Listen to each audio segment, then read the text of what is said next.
So cleaning.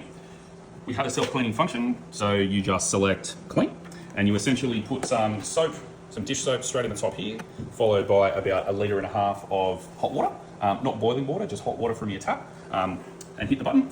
It'll run for approximately 3 minutes and give the inside of the machine a good rinse out.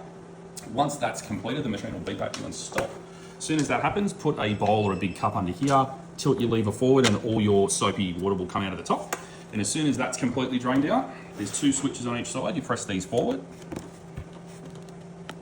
One side there, one side here, and then the whole front of the machine just slips off. This can then be rinsed out under a tap in your sink. You can pop it in your sink and give it a complete clean. And then very simply, your auger on the front here has a little retaining nut. Under the retaining nut, this is reverse threaded, which does trick some people. It's reverse threaded, and the auger just slides off. That can go in your sink as well and just get a rinse. And then the other key part here that needs to be cleaned is your seal, which just comes off. The rubber seal just comes off the back here. That comes off. Slides forward. That goes in your sink and gets a clean as well.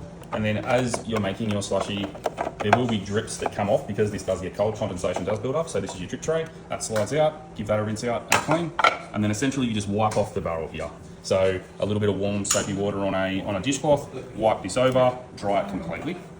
And then to reassemble it, it's just the exact reverse order. Drip tray in first, seal goes on. Seal needs to fit right tight up against the machine all the way around. Auger slides on. The auger can only go on one way. The front of the auger has got a key on it, so it'll only go in one direction. Again, reverse thread on this one, so make sure you do him up. Don't need to do this up super tight. It will do itself up as the machine runs, but just give it a little nip up. Slide the top case back on and a gentle push.